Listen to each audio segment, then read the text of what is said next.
अस्सलाम वालेकुम। जब हम बच्चों के साथ मीटिंग में एंगेज होते हैं, बच्चों के साथ जब हम वीडियो मीटिंग कर रहे होते हैं, तो इस दौरान कुछ स्टूडेंट्स ऐसा करते हैं कि कोई ना कोई मैसेज सेंड करते रहते हैं, कोई इमेज अपलोड करते रहते हैं या कोई कार्टून वगैरह, जिससे तमाम स्टूडेंट्स के लिए तो हंसी मजाक का ज़रिया बनता है, मगर लेक्चर बहुत ज़्यादा डिस्टर्ब होता है। तो इस खिफ़त से बचने के लिए एक आसान सा तरीका है, वो मैं यहाँ पेश कर रहा हूँ। आप माइक्रोसॉफ्ट टीम्स को ओपन कर लें और आपके सामने यहाँ पे डिफरेंट टीम्स जो है ना वो ओपन होंगी।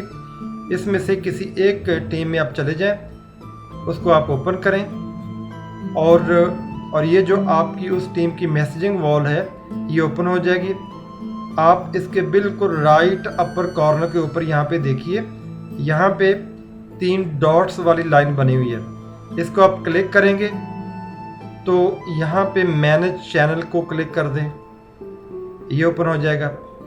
अब जरा यहाँ पे आप देखें सेट चैनल मॉडरेशन प्रेफरेंसेस, इसमें जनरल चैनल में ये 3 ऑप्शन दी हुई हैं। पहली वाली में एनीवन कैन पोस्ट मैसेज, ये बाय डिफ़ॉल्ट होता है और जब हम मीटिंग कंडक्ट करते हैं तो कोई भी मीटिंग में मौजूद जो वो मैसेजेस अपलोड कर सकता है, कोई इमेजेस वगैरह अपलोड कर सकता है।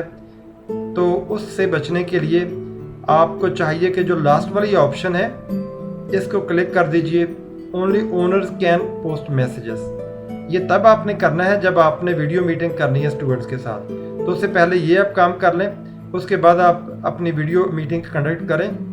जब आप अपनी वीडियो मीटिंग कंडक्ट कर चुके तो दोबारा जो है वो पहली वाली ऑप्शन को क्लिक कर दें जो बाय डिफ़ॉल्ट होती है, ताकि स्टूडेंट जो है ना वो ईज़िली मैसेजेस कर सकें और आप उनको रिप्लाई कर सकें। लेकिन मीटिंग से पहले ये काम लाजमी करना है। जो लास्ट वाली ऑप्शन है only owners can post messages, इसको अगर आप क्लिक कर देंगे तो फिर आपकी मीटिंग डिस्टर्ब नहीं होगी और कोई भी स्टूडेंट जो है वो मैसेज वगैरह नहीं कर सकता। उनके पास सिर्फ एक ही चॉइस होती है कि वो सिर्फ अपनी माइक को अनम्यूट करके आपसे कोई बात पूछ सकते हैं। तो इससे आपकी मीटिंग जो है वो बड़ी स्मूथली चलती रहेगी और इस दौरान आपको कोई डिस्टर्बेंस नहीं होगी और ना ही स्टूडेंट जो है उनकी तवज्जो किसी दूसरी जानब होगी, वो आपका लेक्चर जो है वो बड़ा अटेंटिव होकर सुनेंगे। बहुत शुक्रिया।